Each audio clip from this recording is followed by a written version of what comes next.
नमस्कार। मैं मीरा श्रीवास्तव फिर उपस्थित हूँ एक बार अपने जीवन वृतांत के अपने कैंसर जीवन के वृतांत की इस वीडियो को लेकर। मैं अपने वृतांत का, कैंसर जीवन का अंतिम एपिसोड, अंतिम सीरीज का अंतिम भाग प्रस्तुत करूं, इससे पहले मैंने जितने संदेश दिए आपको, अपनी जीवन गाथा, अपनी जीवन कथा, अपना वृतांत आप सबके समक्ष पारदर्शिता से खोलने का मेरा उद्देश्य केवल इतना था कि किस प्रकार मैंने सभी से जंग लड़कर, न केवल शरीर के रोग से, समाज से, कानून से, सबसे लड़कर बिना हिम्मत हारे साहस, संकल्प, आत्मविश्वास और आत्मनिर्भरता के साथ इस जंग को जिया है और जीत हासिल की है। आप सब इस साहस को देखें, अपने आप में उतारें। जंग चाहे कोई सी भी हो, कैसी भी हो, हिम्मत, साहस, और यदि परिवार का साथ मिल जाए तो सोने पर सुहागा, और न मिले तो चल अकेला, चल अकेला। पर कहीं न कहीं कोई साथ आपका मनोबल बढ़ाने के लिए जरूर मिलता है। इस बात का विश्वास रखिए और अपनी जंग जीतने की दिशा में चल दीजिए। इसके साथ ही विशेषकर ब्रेस्ट कैंसर के विषय में मैं आपको कुछ सलाह, कुछ सुझाव देना चाहूंगी। पहली बात तो ये कि ब्रेस्ट कैंसर का कोई बहुत महत्वपूर्ण कारण नहीं है। आपकी जीवन शैली कैसी है, आपके जेनेटिक, आजकल की जो नई रिसर्चेज हुई हैं उसमें जेनेटिक का भी एक कारण ले लिया गया है। आपकी देर से शादी हुई है, ज़्यादा उम्र में शादी होती है तो भी कैंसर का कारण है। किसी भी उम्र में हार्मोनल चेंजेस हो जाते हैं, वो भी एक कारण है। तो बहुत महत्वपूर्ण कारण, कोई कारक एक नहीं समझ में आता है। पहले कहते थे लेट मैरिजेस के कारण जो है शरीर पर दबाव रहता है, मानसिक तनाव रहता है, इस कारण से कैंसर, ब्रेस्ट कैंसर विशेषकर पनपता है।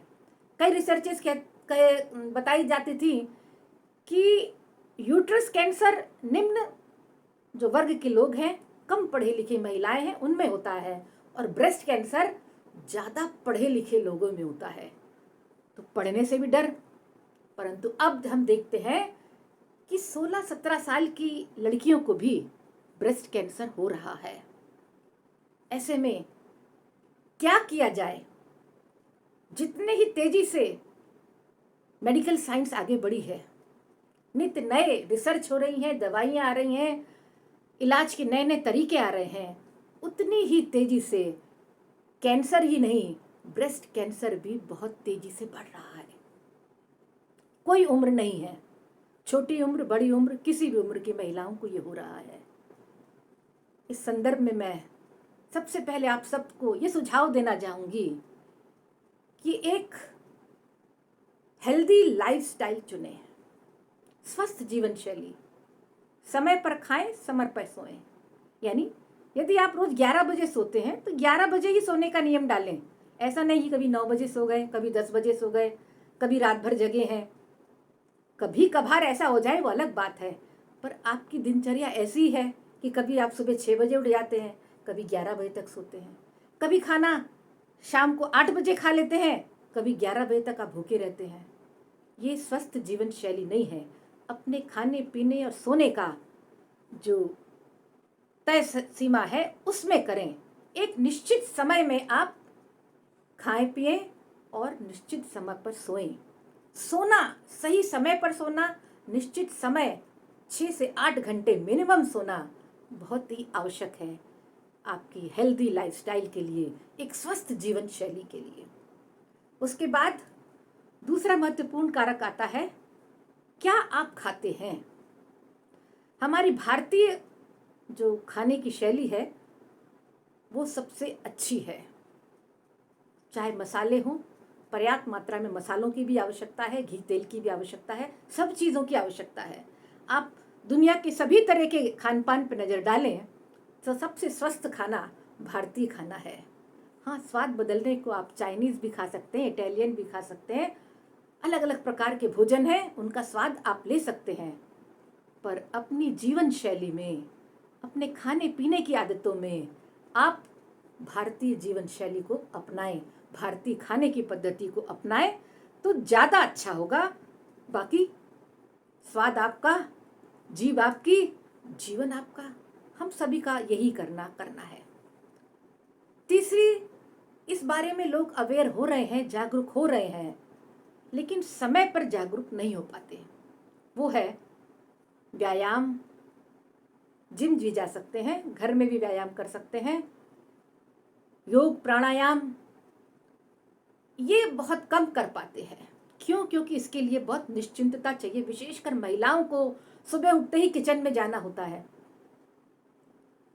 नई उम्र की लड़कियों को सोते रहना होता है। क्यों? क्योंकि रात भर काम करती हैं। तो इस शैली को कहीं ना कहीं आपको क्या सूट कर रहा है? व्यायाम सूट कर रहा है, जिम जाना सूट कर रहा है, योग प्राणायाम सूट कर रहा है, और कुछ नहीं सूट कर रहा तो आपको सुबह और शाम की वॉक, पैदल चलना, ये तो सूट कर ही सकता है। जरूर अपनाएं। और मेडिटेशन एक बहुत स्वस्थ रहने की कला है, मानसिक शांति की कला है, मानसिक शांति के लिए किया गया काम है। और सब लोग मेडिटेशन नहीं कर पाते, फिर भी, क्योंकि हसल पसल में मेडिटेशन नहीं होता, ध्यान नहीं होता। एक निश्चिंतता से, जिसके लिए मैंने महिलाओं को हमेशा कहा है कि आप पूजा के माध्यम से उस 10 मिनटों में एकाग्रचित होकर बैठ जाएं। पूजा हमें तनाव से भी मुक्त करती है और मानसिक शांति देती है, सकारात्मक ऊर्जा देती है, तो उसको अपनाएं। इसके साथ ही आपकी मन की बातों को दबाएं नहीं। जो स्ट्रेस जिसके कारण ब्रेस्ट कैंसर ज़्यादा होता है वो है मानसिक तनाव। ऐसा तनाव जो हम किसी से कह नहीं पाते। एक पुरानी कहावत थी ना कि कोई नहीं कुछ कह सका, राजा का पेट में बहुत दर्द होता था, तो उसको एक वैद्य ने सलाह दी कि जाओ भाई पेड़ से कह दो। उसने जाके सारी बात पेड़ से कह दी, पेड़ सूख गया, तो डॉक्टर जो राजा था वो ठीक हो गया। तो ऐसे ही मन की बात दबा के रखना बड़ी बीमारी को आमंत्रित करना है। पर कई परिस्थितियां ऐसी होती हैं कि हम घर में किसी को भी अपने मन की बात बता नहीं पाते। ऐसे में कोई मित्र, सहेली होना आवश्यक है। वो आपकी भाभी हो सकती है, आपकी नंद हो सकती है, आपकी कोई सहेली हो सकती है, आपकी माँ, जिससे भी आप मन खोलकर बात कर सकें उससे कहें। और एक सबसे प्रमुख बात, अपनी जिंदगी में संगीत को लाकर रखें। जो संगीत आपको अच्छा लगता हो, बहुत शोर वाला नहीं। शोर हमको थकाता है, मानसिक रूप से भी और शारीरिक रूप से भी।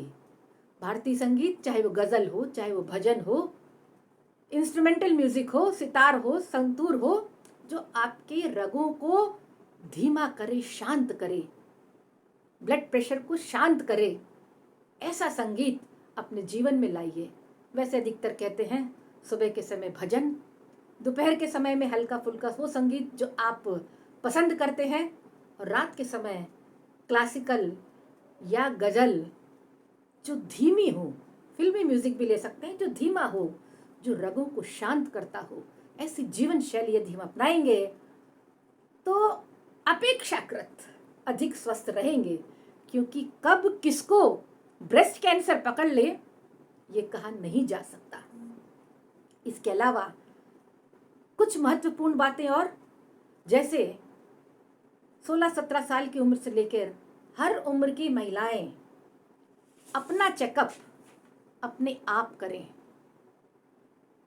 अपनी उंगलियों से महीनों के उस 5 या 7 दिन को छोड़ के अपना चेकअप आप खुद कर सकते हैं। उसने मुझे इंस्ट्रक्शंस देने की ज़रूरत नहीं है, जानकारी देने की ज़रूरत नहीं है। आप ब्रेस्ट कैंसर को किस प्रकार से अपने आप जांच करें, ऐसे वीडियो बहुत सारे हैं, जरूर देखें और हर महीने उन 5 दिनों को छोड़कर अपनी जांच खुद कर लें। अधिकांशतः गांठ आपको स्वयं महसूस होगी और समय पर आपका रोग पकड़ में आएगा। दूसरा, 40 साल की उम्र से पहले तो आप कोई टेस्ट नहीं करा सकते हैं। हाँ, यदि आपको गांठ लगती है तो आप बिल्कुल डॉक्टर के पास जाएं। और यदि गांठ आपको नहीं पता, सब कुछ ठीक चल रहा है, तो विशेषकर जिनके यहाँ परिवार में ऐसा हो चुका है, यूट्रस या ब्रेस्ट कैंसर हो चुका है, उनको 40 साल की उम्र के बाद हर 3 साल में मैमोग्राम करवाना चाहिए। हाँ, अपने आप न जाएं, एक बार डॉक्टर की सलाह ले लें तो ज़्यादा अच्छा होगा। तीसरी बात अब आती है कि आप छुपाएं नहीं। मैं बहुत सी ऐसी महिलाओं को जानती हूँ, पढ़ी लिखी महिलाओं को जानती हूँ, टीचर्स को जानती हूँ, जो गांठ हो गई, किसको बताएं, चलो ठीक है थोड़े दिन में ठीक हो जाएगी, लेकिन वो नहीं होती है और बढ़ जाती है।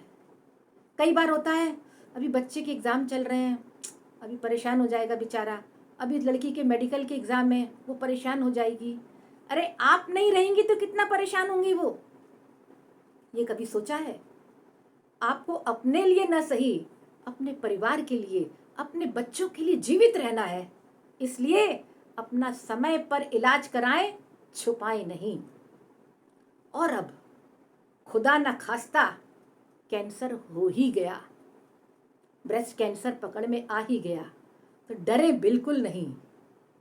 डर मौत का सामना है, डरे बिल्कुल नहीं। आजकल बहुत अच्छी अच्छी दवाएं, अच्छी अच्छी रीतियां, अलग अलग तरीके के इलाज आ गए हैं जो आपको पूर्णतः स्वस्थ कर सकते हैं, लेकिन पहली दूसरी स्टेज पर ही, यानी जल्दी ही आपको पता लगना चाहिए, जल्दी ही आपको जांच करानी चाहिए, जल्दी ही आपको इलाज कराना चाहिए। बिल्कुल नहीं डरे, मौत नहीं आने वाली जब तक आप खुद ही उस गड्ढे में न गिरना चाहें। इसलिए डरे नहीं और हिम्मत के साथ अपनी जीवन यात्रा सुनाने का केवल एक ही उद्देश्य, हिम्मत के साथ इलाज कराएं, रोग को दूर भगाएं, उसको हराएं, मौत को भी पीछे धकेलें। क्योंकि मौत तो आनी है, वो तो एक शाश्वत सत्य है, पर मौत आने से पहले मरे नहीं, हिम्मत के साथ काम लें। और एक सबसे बड़ी बात जो आप सबसे कहना चाहूँगी कि हेल्थ इंश्योरेंस जरूर कराएं, मेडिक्लेम जरूर कराएं।